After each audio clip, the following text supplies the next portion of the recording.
And after having learnt about angiogenesis and VEGF or other cytokines, we will ask Anand to tell us the use of anti-VEGFs in a broad way in various retinal diseases. I know all of you are aware about, three, four common conditions, including ROP, where, anti-VEGFs have been approved, starting from diabetic retinopathy, diabetic macular edema, even the process of diabetic retinopathy per se, they think that they can reverse, and myopic CNVMs and, so many other conditions. So Dr. Anand will give us a broad overview of use of anti-VEGF in various retinal conditions. Thank you, Dr. Lalit. It's an absolute pleasure and honor to be talking to all of you today about the use of anti-VEGF agents in retinal diseases. Thank you, Dr. Lalit, sir, for having me here. So, for centuries, mankind has been in pursuit of this elusive holy grail. But us retina specialists have been particularly fortunate in finding our holy grail in this anti-VEGF agents for retinal diseases. And many of us have kind of called it the Brahmastra for retinal pathologies. Some have likened it to that God particle, which kind of justifies and rationalizes our existence as retinal physicians. So, anti-VEGF agents have had an unprecedented and incredible impact in the reduction of global blindness. So, observational studies have shown that across various European countries, almost there's been a 50% reduction in the incidence of blindness over the last decade. That's a tremendous amount. Theoretical modeling studies have shown boosted that number to up to almost 72% in the US. So these are the key agents we are fairly familiar: ranibizumab, Accentrix, Lucentis, bevacizumab, or Avastin, aflibercept, or Eylea. And this is how we're used to seeing it packaged. Their key anti-VEGF agent structures, well, all of them target VEGF-A isoforms, but aflibercept additionally acts against VEGF-B as well as placental growth factor. Ranibizumab is a FAB fragment, bevacizumab is a full-length monoclonal antibody, and aflibercept additionally is a fusion protein. And these are the doses we use them in. So cutting to the chase, moving to DME, the management of DME is moved from the erstwhile laser photocoagulation in the 80s through the turn of the millennium, where intravitreal steroids, namely triamcinolone, ushered in the pharmacotherapy era, to this current era of anti-VEGF agents. So for DME management guiding principles from the trials, what works? We know based on these large, big trials that anti-VEGFs have high efficacy versus sham, especially ranibizumab and aflibercept. But what works best? Which one do we choose? So DRCR protocol T gave us two important statistical highlights. A, higher efficacy for aflibercept and ranibizumab, and in this, aflibercept had a marginally better efficacy than ranibizumab over bevacizumab in patients with acuity less than or equal to 20 by 50 or 612 parts. Corollary is that in patients with better than 612 parts, you could use either. But bevacizumab reduces of the three macular thickness the least. Now, what works if the patient presents late? And this is important. If patient comes with chronic edema or with a chronic previously lasered diabetic macular edema, what do we do? So this is a case which kind of highlights that a patient came in with poor control, couldn't take injections immediately, came in with the worsening. But then, after we persuaded the patient over 8 months, took 6 injections, ranibizumab, you can see a beautiful reduction. So this tells us that visual acuity does improve in untreated chronic macular edema with anti-VEGF treatment. And this is also seen in literature. In the RISE and RIDE trials, where you have these two ranibizumabs shooting off as soon as straight away from the start, and the no treatment are hardly getting off that baseline up to 2 years. And the moment it was open to ranibizumab treatment, you see that snaking up. And the same thing was seen with macular edema reduction. The moment ranibizumab is offered, you see that those maculae thinning out. Now, chronic lasered diabetic macular edema, another case which wasn't without treatment, but then moment the patient was allowed anti-VEGF injections or accepted and took that religiously, 5 injections, 4 ranibizumab, 1 bevacizumab, you see that macular edema resolved beautifully, telling us that visual acuity will improve in lasered chronic macular edema with persistent anti-VEGF therapy. And this is also finds a parallel in literature in the Restore extension study, where you again see the two ranibizumab arms. The yellow one is the ranibizumab only arm, red is the ranibizumab combination laser at the start, and the blue is the laser only arm, which barely just hugs the baseline. And again, after 12 months, when ranibizumab is introduced, you see that line snaking up and catching up with the ranibizumab combination arm at the end of 3 years. So this tells us that chronicity is not big issue with lasered edemas. Also, second corollary, that it doesn't seem to make a difference whether you put that ranibizumab at the start or 1 year later. At the end of 3 years, you seem to be able to make it up. So in untreated eyes as well as laser-only eyes, it's never too late for anti-VEGF therapy. Also, interestingly, Restore showed us that adding laser didn't seem to reduce the ranibizumab retreatment rates, which we think is a USP. What else works? What about lasers and steroids? So DRCR protocol I showed us that the laser ranibizumab combination was better than laser or IVTA laser, and deferring combination laser was better than prompt laser. It also showed us that early intense treatment, getting a hold of this beast early on with intense injection, reduces the number of treatment burden later in the ensuing years. There are obviously higher safety issues for IVTA in terms of cataractogenesis and IOP elevation. The three regimens, monthly, PRN, TREX. How do we go? So with monthly dosing, we know it's the most efficacious, but it's obviously impractical and cost ineffective. Now, comparing treat and extend, this was done with PRN for in the RETAIN study, and a long story short, treat and extend was comparable to PRN regimen for DME treatment. That's fine if the dosing is inadequate. But what if there's adequate dosing and the patient is still refractory? Then you can go in for switching the drugs, Avastin to Axentrix or Eylea. There's an example of a case refractory to Avastin which benefited with Axentrix. Converse is also true, but not very common.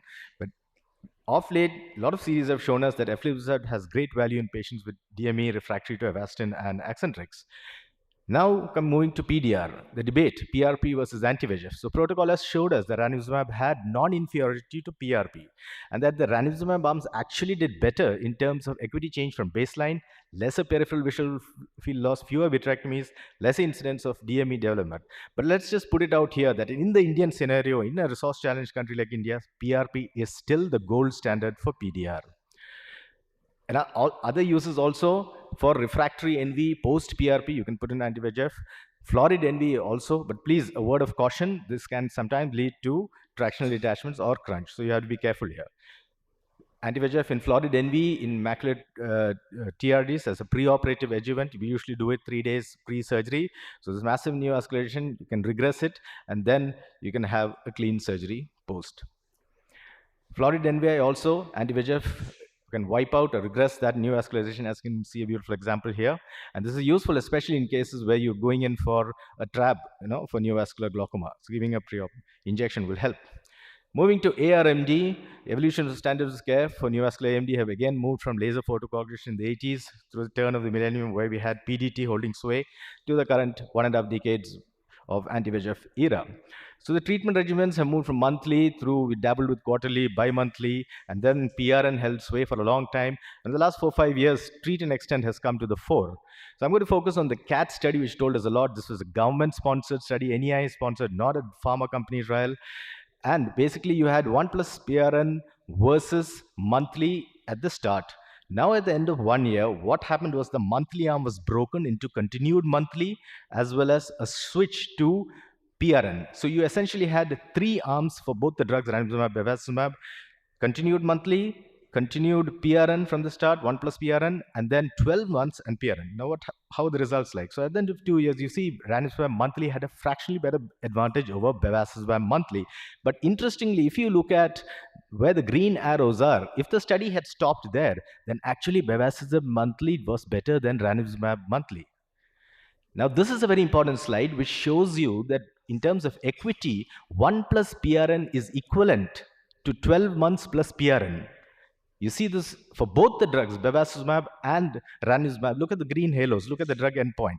Both reach the same point. So this 3 plus PRN doesn't really come into the picture when 1 plus PRN is equivalent to 12 months loading dose plus PRN. So the concept of loading dose was actually negated by government-approved study CAT, but still the label continues with 3.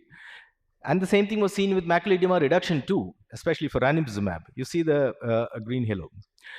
In terms of OCT results, no fluid was seen on OCT in up to 45.5% in Lucentis monthly group. But what does this also mean? The corollary is that more than 54% had fluid on OCT. So the most intense treatment regimen will still have residual fluid in over half the cases. So if you're seeing fluid still in an arm which in patients whom you've treated very adequately, don't get discouraged. This will happen. You don't essentially have to get every macula bone dry. Also, what is the corollary there? What's the other flip side?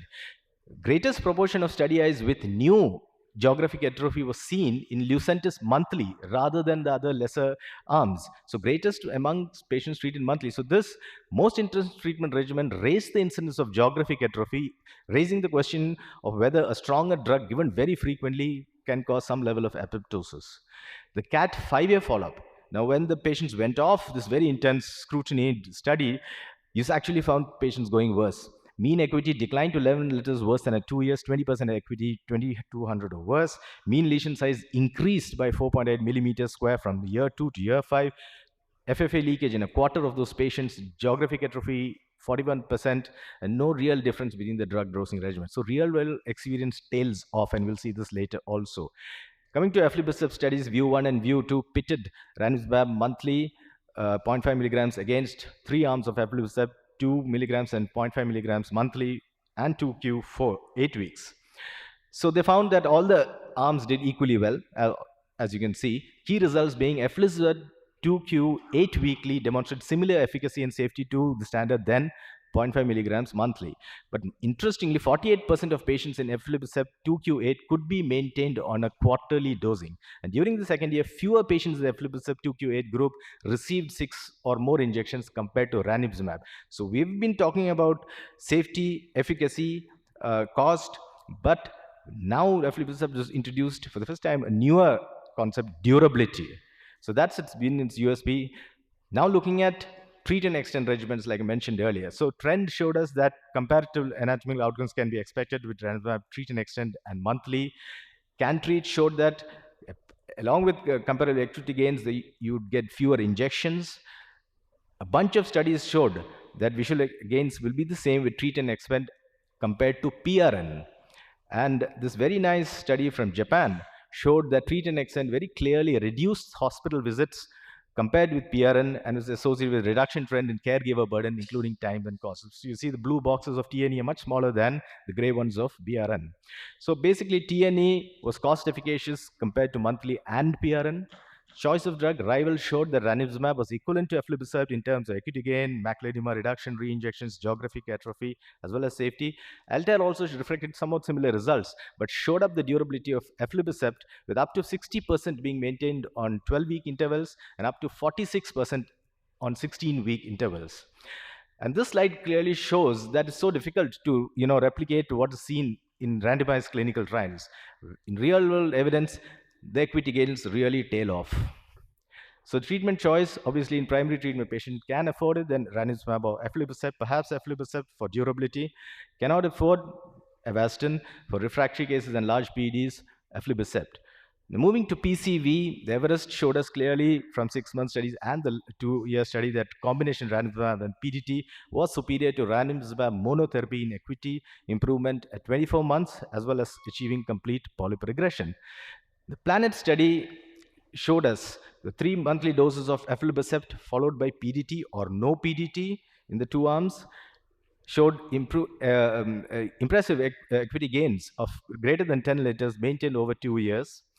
And more than 30% of patients receiving aflibercept monotherapy had complete polyp regression at week 52 and 96, and over 80% showed no evidence of active polyps at these 2 time points, something very important for us physicians.